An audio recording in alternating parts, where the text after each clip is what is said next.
presenting Abella Goes to the Rodeo, an interview with author Zane Carson Carruth. Hi, Zane. Welcome. Hi, how are y'all? Happy to Hi, be hi, here. Zane. Great to see you again. Nice to see y'all both again. Oh, thank Nice to you. see you as well. I was noticing, I was going through our shows, and we haven't seen you since January 2021. So, what Hmm. have you been up to? You've been putting out great content, and you've been doing amazing hosting, entertaining with some of the biggest stars in the world. It's Oh, it's just really? been such a rush. Yeah, it has been. It's been very hectic and it's just gone by so fast. I mean, just being part of the rodeo has been overwhelming. And then I finished another book and I'm working with the producer to do an animated influencer series. So it's been nonstop, but the rodeo has taken up most of my time. That and the SPCA. I'm always involved with the SPCA, but no, it's been a journey that I've enjoyed, but sometimes you just kind of have to stop and take a breath and regroup. Absolutely, for sure. Something I wanted to ask you, because I believe that your new book really has some roots and foundation in the work that you've done in the rodeo. I don't think people realize what a huge undertaking it is, and that you're on 24/7, smiling, walking around, talking to people, and people wanting your autograph, and all of the physical activity you have to do going back and forth. So tell us a little bit about that and how that may or may not have inspired you for Abella and the book. Well, the rodeo has to show you how big that it is and what it takes to produce the world's largest rodeo, a 70,000 seat arena. Hmm. There are 35,000 volunteers that work, and it's a year-round thing. The rodeo only lasts for like 30 days, but all of the events that lead up to it, and then during the rodeo, you have some of the biggest stars in country western music, and a lot of crossover that come every night. And it's miraculous because the money goes to the children's scholarship. They give away about $25 million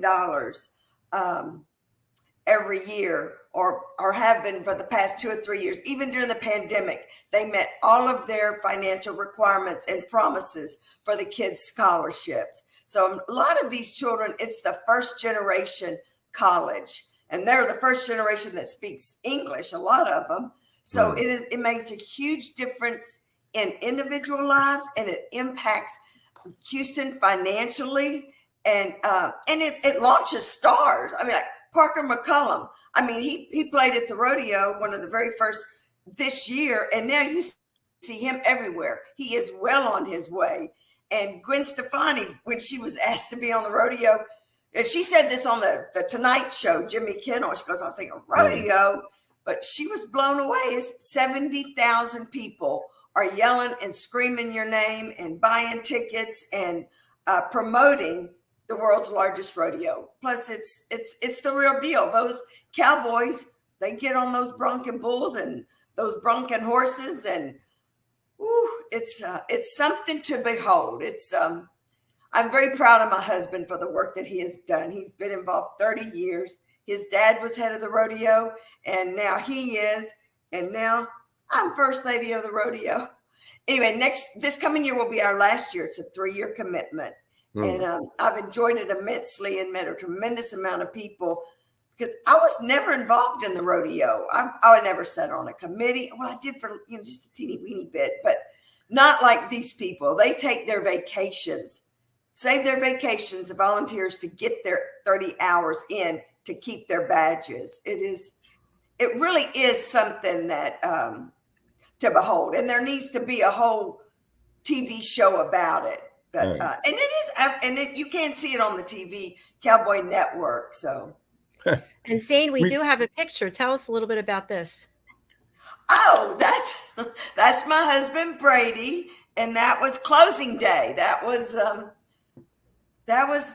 last day that I always kind of went for the sparkly outfits. Everybody dresses differently, but yeah, you could tell he looks kind of tired. But I love that your was a lot of jacket. fun. That was, I think well over 1 million people come through that rodeo in those 30 days. That's incredible. You know, we live in the Northeast, and as any Texan knows, the Northeast is kind of a sheltered environment where we don't really have a lot of exposure to the great outdoors. But I've traveled a bit, and whenever I've had the chance, I've gone to rodeos, and they're a great experience. I wasn't expecting to spend this much time talking about them, but that whole idea of the experience of the rodeo, I think, is something that's kind of foreign to many of the people who live up here. Well, yeah, because these cowboys are so young, a lot of them.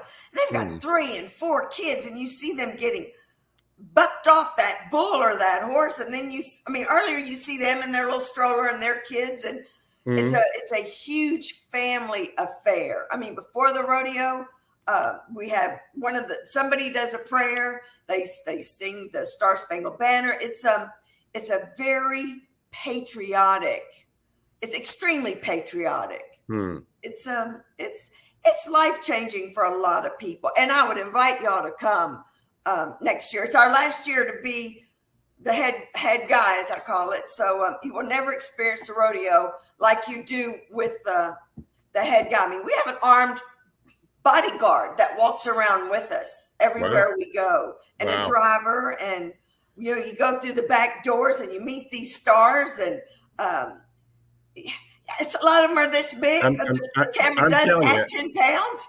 I'm 100% sure that Dr. JACALYN would be great at the barrel race. We'll get her on a horse. You can do that, barrel racing and steer roping. I think that would be your event, Dr. JACALYN. Well, there you go. Barrel racing, that's all about the gals. Absolutely. Well, to the point that both of you are making, the rodeo is a huge undertaking, especially the Houston rodeo. I sold meetings and events for 18 years, and people have no idea what goes into those specific days. To your point, they're starting a year plus early to work on the event. It's amazing. So congratulations to you and your husband.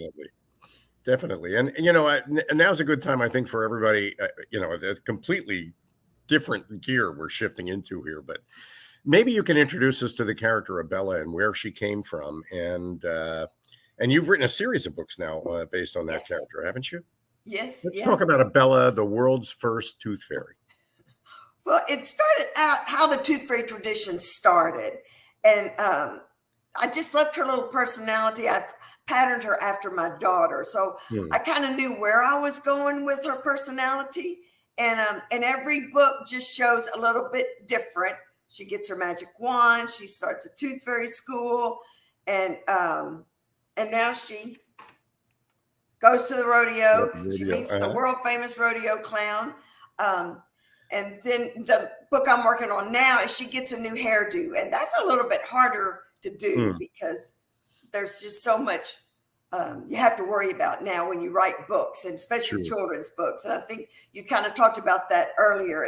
It's a different ball game now than it was when we were growing up.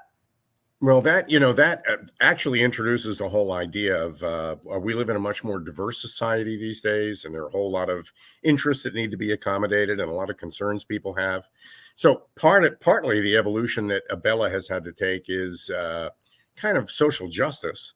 That's one part of it. Yes. But then there's that whole other part, and that's the media itself, because where a book used to be the way kids read, now they get Kindle versions of books and they get things on iPads. And talk about how you keep up with all that. The main thing I worry about, and I worry about the woke, everything that's woke now, because in my books or everybody's book, they have to think, okay, how is someone going to take this? Is this going to insult somebody? When used to be, the world had a better sense of humor. And I realized that a lot in this book about her new hairdo. I had to redo those pictures. I can't tell you how many times, because I thought, I don't even know if it'll ever even go to print, because it's just getting to be worrisome. But I don't know if that makes sense. It makes perfect sense. I mean, we used to live in a world where children were little boys and girls, and now you're not even sure if you could use those words anymore. No. Bella has, fairly straight hair with a little curl. Well, then I gave her a big old hairdo. And then it's like, oh my gosh, are people going to go, what's wrong with the big old hairdo? Well, nothing. It's just different than what she had. So I have to rewrite a lot of it. And I've invested so much time, energy, effort, all the illustrations over and over and over that you want to finish it, but there's got to be a story in there that, Right. well, there's always got to be a lesson in a children's books, as y'all know. But I think my story is, it's okay to take a chance. She wanted a new hairdo. It got rolled on little tiny rollers, and she ended up with this big hair. But she liked her old hairdo better. But a hairdresser comes to her rescue. So there's a good story in there. I've just got to flesh it out, as they say. But no, it's a totally different ball game than when I first started writing. And that was just in 2016. Wow, you've accomplished so much in such a short time. When you're writing children's books, are you writing toward the child, whatever age group that is, or are you writing to the adult who's reading to the child in some cases? Oh, probably just the child. I do try to use a little bit bigger words than, see, spot, run, because when the adults read to them, they are exposed, to different words, and that's beneficial for children. So I do write the story for the child, and I want, like this rodeo book, I wanted them to learn about the rodeo. So it's just real basic stuff, but it's enough to get them interested. But yeah, I write for the kids. I write, and then you edit, but trying to make it better. Dr. JACALYN, when you were asking that question, were you asking for a friend, or did you have somebody in particular in mind that you know personally, like you? Because you're now kind of dabbling into in the genre of writing children's books, aren't you? Really? Yes, we have our first. You. Thank you. A series of 7 children's books that I'm writing with Mariska Duprier. We already wrote the first one. It's at the Illustrator, but I'm finding with the editing that I haven't written it for an 8-year-old child. I've probably written it for a 25-year-old. So I have to. See, that was my first one. I wrote like I was writing for Walt Disney and Cinderella. Used way too many words, and I reprinted it 3 times, cutting back on the words because parents don't want to read all those words. Not if it's a book that parents read. You've got to figure out how to get your message across with as few words as possible, so they'll pick the book up and read it. Otherwise, it gets at the bottom of the toy store, their toy bin. As I'm listening to both of you talk about this, I'm thinking that there are an awful lot of books written for adults. Obviously, we're all familiar with them, but in a lot of ways, it's harder to be an author of children's material because you need to get to a point very quickly, and you have to do it very economically. Yes. When you're writing for adults, you can waste thousands of pages on stuff that nobody really even cares about, but not when you're writing for kids. Isn't that right?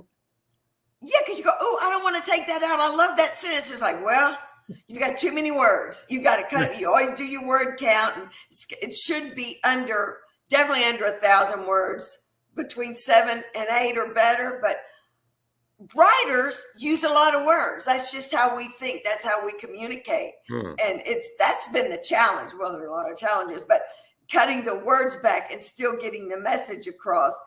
And if you want to have some humor in it or whatever, it's a juggling act. Don't you find that to be true, Dr. JACALYN? Yes, for sure. I definitely do. But you are actually going to take your work and put it into another form. Tell us a little bit about that, about animation. Oh, that's going to be fun.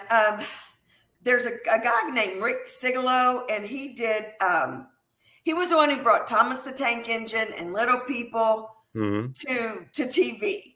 Well, he has signed on to produce an animated influencer series for my little Abella. We're shooting the pilot now. It's just 5 minutes, 3D, but it's a real little girl and then a 3D animated Abella. And it takes place in the little girl's bedroom. And the object is just to introduce new toys and products for children and babies. Because, Abella doesn't know any of these people things. So the little girl, they just kind of talk about it. So that is the big picture. And the pilot has not been completed, but the teasers have kind of started going out. to different the ideas to get it on, like the Today Show. You're just talking a 5 minute. You know how you have the gadget guy? Well, this will just be for kids, and it'll be a fairy and a little girl named Everly. So they're casting Everly now, but so it's mixed live action and animation. how fun is that? Yes. Yes. Yeah, that Yes. sounds great. Fabulous. And another thing that looks simple when it's done well, when you're watching it, but it takes a lot of time to plan that out. And if you don't have a good story to tie all that stuff together, then it doesn't matter how well produced it is. It has to be a great story. Isn't that true? Yes, but since now the series will be for a TV series that will be shopped separately. But what we're trying to get launched now is just this little animated influencer, and it's only going to be like 5 minutes. So it's just, and actually the guy Rick, that producer, I thought, oh, I'll write all of that. Oh my gosh, no, he blew me away. The pilot that he wrote was just adorable. So he will be the writer for just the animated series, the little influence series. But if it ever gets picked up for a real series, then they will hire writers. But that's a long shot, and I realize that. I'm just grateful that he saw value in my little books and wanted to work with it, because that's great. And it may not be the long shot you think, knowing the quality of the work that you do. The truth is, he's won Emmys. All I have to do is Google him, and he came down last Sunday. I'm in New York, and he's like 2 hours away. So he came, and we spent the afternoon together because we had Zoomed many times, and but it was the first time we met. Actually, had lunch and talked, and I bought some of those toys, but now I don't even know where I put them. I was in such a rush to get to this computer, but. Anyway, he's a great guy. He is very down to earth, and he's just very talented. And I didn't know, but Ringo Starr voiced Thomas the Tank, which I didn't know that. So anyway, he told me some great stories about things they produced with real horses, because he knows our interest in horses. And well, I'm just rambling now, but he brings a lot to the table. Well, a tremendous amount to the table. That'll be great. I look forward to seeing that. That's fabulous that you're in New York. Also, we're both in New Jersey, different parts. Oh, that's right. Yes. It's a small world. Yeah. Zane, I was wondering if you would read from your new book, from Abella Goes to the Rodeo. Sure. I didn't know I was going to get to do this. Let me see. One of the best. First, this book is dedicated to a guy named Leon Coffey. He is the world's bravest bullfighter, and here is a picture of him. Can you see that? Yes. Yep. Oh, he was so thrilled when I called and got his permission to write this book. It just really talks about his job is to protect the bullfighters when they fall, the bull riders when they fall off the bull.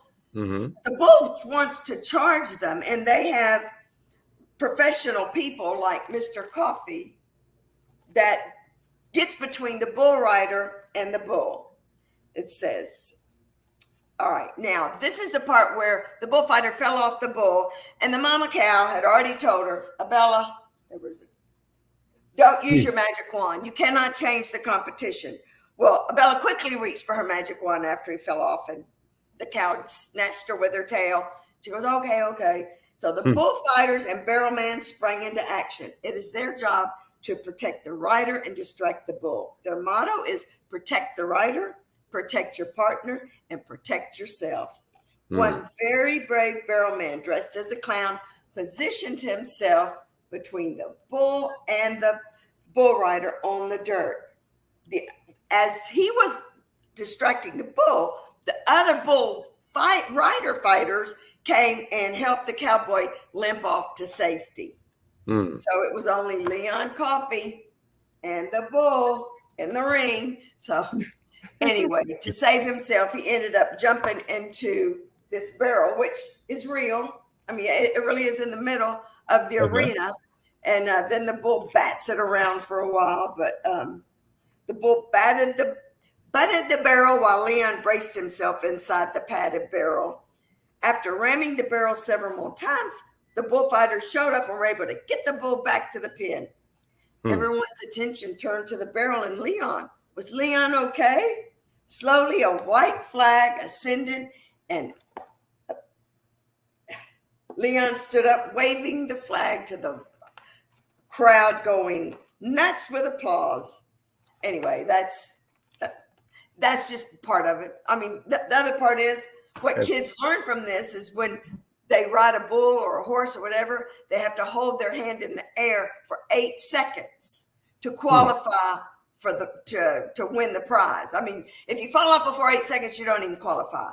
So, and then they're judged on how bad the bull is, how mean the bull is, and how well he rides, and if he can hold his hand up for 8 seconds. Wow. There's a lot to it. That's wow. No, What? So I have to give you credit. Encourage any kids to want to be bull riders, but it didn't me. But it's interesting because I learned a lot just researching this book. I'll bet. And I have to give you credit too for being so creative that you're able to combine those two passions, writing for children and rodeo. It's incredible that you were able to find an intersection between those two topics. Good for you. You know, that kind of got me thinking that's a good way for children to learn. After this little hairdo book, I think I'm going to write a book about racehorses because they're fascinating creatures. And what child does not love a horse? Horses are wonderful. So, and I've even talked to we have a racehorse, and I've talked to the guy where the horse stands, and he goes, "Oh, I'll tell you anything you need to know. This is what you need to do." And even he's excited about the book, but it'll have to be a trilogy because there's a lot to racehorses to get them from a baby to the winner's circle. So are you announcing your trilogy that's coming? As soon as I can get this hairdo book finished. Yes, I wish I hadn't even started it, but I've invested so much time into it. I've got to get it finished. I've just got to get it on the shelves. Yeah. What I like about it too, and this is kind of woke in itself, and I have to give you credit. A lot of people think woke is something you woke. I almost hate to use that word. But when you craft a story that includes animals, the animals are participants in the story. They're not objects. They're not like props. So the animals have personalities and need to be protected just like the people do. Yes. And, you know, I think it is a story of both people and animals working together and not a story of animals being exploited by people. No. And, you know, those animals are treated so well. All of those wild bulls and horses, you know, they're owned by one family and that's been doing this for generations. And that's their livelihood. They take extremely good care of these animals when they ship them from rodeo to rodeo. It's very interesting. Well, I'm glad we were able to get that out because in the Northeast, the sheltered life we live, it may not be obvious based on the limited view we get of that whole industry, but in the couple of times I've experienced it myself, I've seen a great deal of respect across species, and you know, I think it's a wonderful experience, and it comes out through your book. Yes, yeah, well, yeah, I am. I'm excited to start working on the next one. Good. Zane, I'd love to have you speak to our audience about the business of being a writer. There's so much more than just sitting down and writing something. That's the easiest part, isn't it? Yes, it is. That's the quickest and the easiest part. Tell us about your experience as an entrepreneur when it comes to getting published and the whole marketing behind it, the social media, all of it is daunting in and of itself, but it's necessary evil. Right word. And now there's now that people can self-publish, the market is saturated with writers, which is wonderful. But you do have to be creative in the way that you market it and how you do it. And social media, you've got to just stay on top of it and just keep cranking things out. One, it's your love, but it does keep you motivated because you want to just keep your little character alive. What do you hear? What do you hear from your readers, Zane? I mean, do they write to you or call you and tell you how much they like reading the books you write? Yes, they will write, and especially if I go to a book reading or whatever I do, especially if it's a school, they'll all send little notes, and the teacher will put them in a package and send them to me, or they will email me because I can get to me through my website, and Yeah, they all, I mean, who doesn't love a little fairy? I mean, little girls love fairies and boys do too, because, you know, the tooth fairy is international. Every country in the world has a tooth fairy version. So, and it's just fun to read about other ones. I think your books are really attractive to look at and hold. I think I have 2 or 3 of them, but I really just like the way they look. They're beautiful, and you can have them out on a coffee table, or it's not something you would stick in a drawer or in a box somewhere Well, at no, all. because the people who publish these, who actually print them, they do the yearbooks, high school and college yearbooks, if they still do college yearbooks.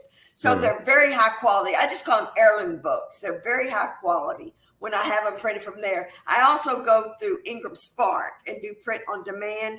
And that has a little bit of a different feel to the paper, but the cover is still vivid and beautiful, and it's the same size. No, I'm very proud of them because that's what I wanted. Something that you could pass down from generation, from little kid to little kid and family members.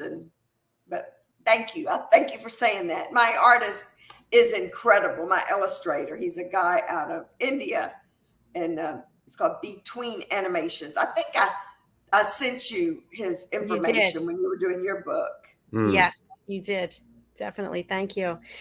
And what else should our audience know about Abella? Anything you want to share about personality traits? Well, you know, she makes mistakes. She does things. She's a little bit she's spontaneous, and she does things, and she has a big heart and a good conscience and a best friend that's very loyal to her, and she's very loyal, and she has a good family. And no, Abella is just written about based on what a real little person. Well, like I said, her best friend was patterned after my best friend growing up, and then Abella's kind of patterned after my daughter and has a little bit of me in her as well. So, yeah, she can be all over the map, but at the end of the day, she knows what's right. She knows how to apologize when she makes a mistake, and she has a big heart. Great lessons for kids. I was just thinking that. Yeah, really. And when what do you remember about that day when Abella probably didn't even have a name yet, but the character popped into your head and you decided it's time to start writing about her? You know, it was weird because it was a Sunday afternoon, and I was just sitting at home waiting for my daughter. And I've always loved to write. I've always written. I just grabbed a spiral notebook and started writing. Just about a very spoiled, indulged little girl, little fairy.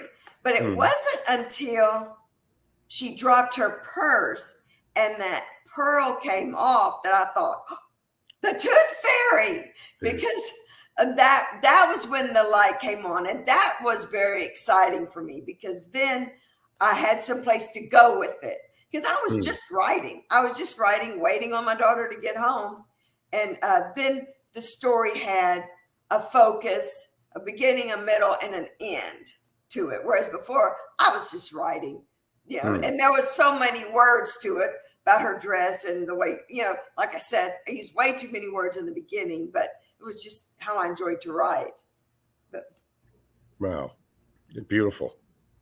Yes. And how long ago was that, Zane? I was probably about, let's see, 25, 26 years ago. Really? And I put it in a drawer because that was before the internet. I didn't know how to get it illustrated. I mean, I think I sent it off to Little Golden Books, but, you know, I wrote him a letter, but I never heard back from him. So anyway, so once I found out how to do self-publishing, that's when I went with it. I mean, that's when I started.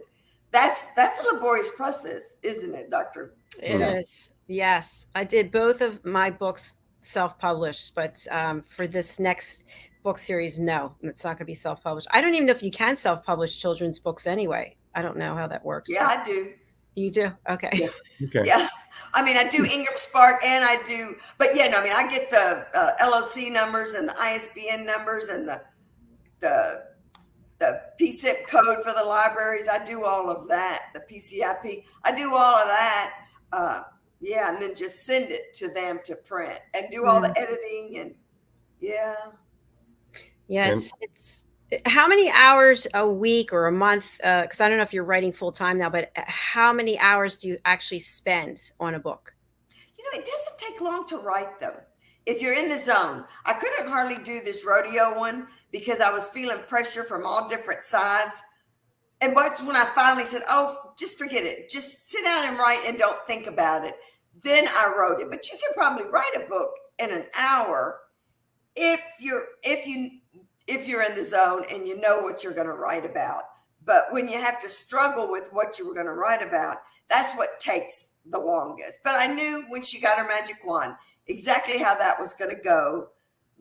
And the Tooth Fairy School, and it was the rodeo one I had a little trouble with. Now the hairdo one, no, I lived that. My mom used to give me home permanents all the time. I knew how disastrous they could turn out. So just depends. I had a couple of them this horse too. race book will go. I was just thinking back to when I had a gigantic permanent. It was just, oh my gosh. And then That was the only thing you could get from them was gigantic hair. Yes. Al, did you have that problem? big hair was the thing at one time, wasn't it? But It was. I think it yeah, I know. I remember. It's so Especially in the South. Are school libraries a channel for a marketing channel for you? Is that part of the marketing program for a children's It book is, club? but I have not had any luck. Diane, I think, is probably have a lot more success than I do. Our friend Diane, you know, she's a former teacher. She goes to those library conferences, and I haven't had a chance to do anything like that because I'm so tied up with my life in Houston. But I think she's probably very successful getting into the libraries. I have not been successful, but they should be in there, but they're just not. Yeah, you know, it's interesting you say that. I took my 2 books over to the local library and I said I'd like to donate these and have them put in the library. And they're like, oh, well, we're not sure. And we have to speak to this one and that one. And this person has to read. I'm thinking, oh, okay. I was just donating. I don't know. So the getting to school system, I think would be a lot of work. Yes. Yeah, I know. And because when my mom wrote her first book, I was all gung ho. I wanted to get her in all the libraries, and I wrote all the libraries in all the big towns. And no, I mean, you know, as you know now, they have committees and they vote on them, and you know, you have to have that PCIP code #1. Okay, I got that. And but I've just never. I don't know. Now in private schools, you can get them in there. That's a whole lot easier. Where my little grandsons go to school, they carry all my books. That's, you know, because, you know, they know me, they know them. Oops, wrong way. Anyway, so it's easier for private to get your books in private schools. If that answers your question. Yes, it definitely does. Thank you. It does. I mean, what impresses me about this is that you would figure there'd be a straight line between writing something and publishing something and marketing it, but it's not a straight line at all. It's kind of a labyrinth, and you got to know how to navigate it. Yes. Yeah. Yeah. Luckily now there's so many more organizations dedicated to children's literacy, and getting hooked up with them is beneficial, because I know there's the Barbara Bush Literacy Foundation, and there's Books Between Kids, and the more places you can find like that, and you know, you give them your books and then they, you know, they distribute them to kids, but that's another way to get your books in front of, well, children for one. And but I've had a lot of success with that. I have a good friend who's president of Books Between Kids, and that's how I got on the Channel 11, them reading my book, because am involved with that. And so there's a lot of inroads to get where you want to go. It's just not a straight one. So as Abella gets older, I mean, I don't know if she's growing up in your series, but will there ever be an Abella bounces a check or an Abella? There will never be a Bella having a date. There will never be a Ken doll Bella. No, Bella's Barbie. She's not going anywhere. People ask me that. When is she going to date? That's good to know. Oh, So funny. Horace. Zane, No, I that's read somewhere that in addition to all the boards that you're on, I believe you also donated a large number of books to help some people across the world. Can you tell us a little bit about that? Oh, all right. yes. Nice. Yes. Oh, yes. That was all of that. Ukraine. Yes. Hmm. My PR firm actually has a person on staff that has a doctorate in education and is from the Ukraine. So she had all these connections. So I've just mailed, boxes and boxes of books to them, and then they got them loaded up to be sent to the kids in the Ukraine. Yeah, so that was great having that connection, because otherwise, you don't know if they're going to end up where they're supposed to, or if they're just going to be underground sold somewhere. But that was nice because they did appreciate it, and they did send me a bunch of pictures, and that was very heartwarming when I started getting the feedback from that. That's great. And what about translating the books? I mean, I know you have an international audience now too, don't you, Zane? Yeah, all my books are in Spanish. That's the only Okay. other language I have them in is in Spanish. Okay. Everyone is in Spanish, and then they're on ebooks. But Mhm. no, I've not tried to do any other languages. I mean, down in Texas, Spanish is huge, and then even here in New York, because of the racing community, there's just a whole lot of Hispanic workers and Sure. Spanish-speaking kids, and so that works out. Whoops, sorry. I was over here trying to pull up your website, so I didn't get to finish typing all of it. I had myself on mute, so I'll do that and pull it up in a second. So Zane, if you think about the people that you've met from all over the world, huge celebrities, regular people, it's amazing the doors that open when you make connections and when a person's open. So if you would just talk to our audience a little bit about the importance of being open to learning. And that's what Abella is teaching children how to learn new things. Can you talk a little bit more about that? No, I'm just kidding. I'm just trying to think how I can do that. Well, what I have learned, and this might not be the answer to your question, is you just have to learn to take a chance. Just like, for an example, when Marion Morris came to the rodeo, I knew she had a little boy, and I wanted to give her my book, but I was real nervous about doing that because, you don't want to be self-promoting, but I just wanted her to have the book. But she was so generous and kind and showcased my book on air live, and I have just realized that you just have to learn how to market yourself and just jump out there, which that is not easy to do, but I do think that is something that I've had to learn to do and fight to do. If you want to promote something, you have to believe in it, and you really have to believe in it, and then just take a chance and know that, well, they're going to want to know about this. Does that kind of answer your question? Yes, it definitely does. Thank you.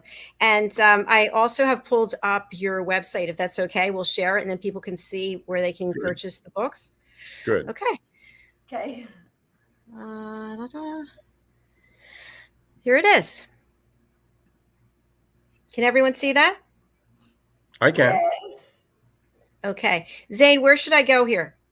Go to books, and then see, that tells you where you can purchase that book. But that's the only book that the rodeo sells. But Barnes and Noble, Amazon, Target, and Walmart sell all of them online. Abella is a beautiful character, and Yes. You're to be congratulated for bringing her to life, Zane. Really, really. Oh, we worked hard. The illustrator and I, we worked hard on her because the eyes were important, the hair was important, Sure. Her little dress. There's that bag that you were talking about. Yeah.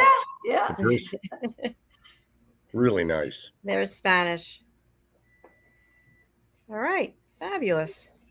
Yeah. Then I also have a shopping site where you can get You can get high top tennis shoes with Abella on it, and Nice. baseball caps, and all kind of stuff. If you go back to the website, All right. anyway, Online store. Shopping. See, go shopping. Yes, that's where I am now. Online store. Yeah, okay. online store. And then scroll down past the books. Keep going. Keep going. What a library. There. Then you can get t-shirts, sheets, hats, backpacks. Nice. Wow. Coffee mugs. Look at these sneakers. Little high tops. I love them. High tops could be so popular. But Yeah, there's really. the 8 seconds. You know, you hold your hair in 8 seconds. That's on that cap. I love that cap. And Yeah. the sneakers. But you get it for kids, adults, and now they have the high tops in blue too. But a lot of these sayings are from my book. But Look at this cute fun. It's wristlet. just fun stuff. Yeah, It is beautiful. fun. And here we have the home goods. Congratulations, Zane. You definitely. Wow, beautiful work. Fabulous. Really Yeah, nice. so it's been fun. It's been a lot of fun because I've always had a full-time 9-to-5 job, and so when you quit working, it's like, what am I doing with myself? So I was thrilled that this book writing has worked out and has progressed to the point that it has. Yeah, really. All I ever really wanted for good. Abella was to be on TV, on the screen. That never left my mind. So that would be a happy day I'm already planning my party. That's all I can say. I'm already planning my party. That's great. So happy for you. So thrilled. Oh, thank you. Thank you. And you've been a big part of that. I've been on your show at RV and TV and Business Net, all of your shows. So I know you have. Great promoting me, and I appreciate that. And And we you hope know, you'll It come all back. adds up. It well, does. all adds up. I know your Like background. at a time. Your background is marketing, and we really didn't even get a chance to explore any of that. But maybe we'll get you back to talk about that aspect of your life Yeah. too, because Okay, yeah, I know that forms that's what you're doing. challenging, isn't it? Yeah, beautiful. And we'd love to have you on the Corner Bookstore. Diane Floyd Bame is my co-host. We'd love to No, have a that's chat with perfect. you there as well. Okay, yes, you bet. I'm gonna get that green screen so my house and all in the background. I had to clean up. Zane, we have your information up for people who are unable to read the banner, they're on the radio. What's the best way for people to reach out to you, and who would you like to contact you? Anybody who wants me to come to a book signing or a book reading, or if you want to purchase the book, everything is just worldsfirsttoothfairy.com. Now, if they want to get an autographed signed copy, what's that process? Okay. When you go online and you go to buy the book, there's a place in there, or you could just email me info at World's First Tooth Fairy and tell me, or there's a place on there when you order the books, you can have them done, or you can email me and say, I'm buying this book, please autograph it and send it to blah, blah, blah. And I'm happy to do that. Thank you. Well, this has been a fun show. Thank you so much, Zane. We hope to see a lot more of you. And I think I mentioned to you, I have very good friends who are there in New York, and I'd love to introduce you because you guys are at the same place, I think, so around the same. Oh, in Saratoga Springs? Yeah. Yes. Oh, yay. Okay. Yeah. They're big horse It's a people. Great little town. Yes. Yeah. So I'll do that. But thank you again for being here. We wish you continued success. Well, thank Absolutely. you. I'm Thank happy you, to Zane. be on. I appreciate y'all letting me come on. Yeah. Yeah, come Wonderful. back. We miss you. Oh, We yeah. want you, Zane. Thanks, Zane. All right. Bye.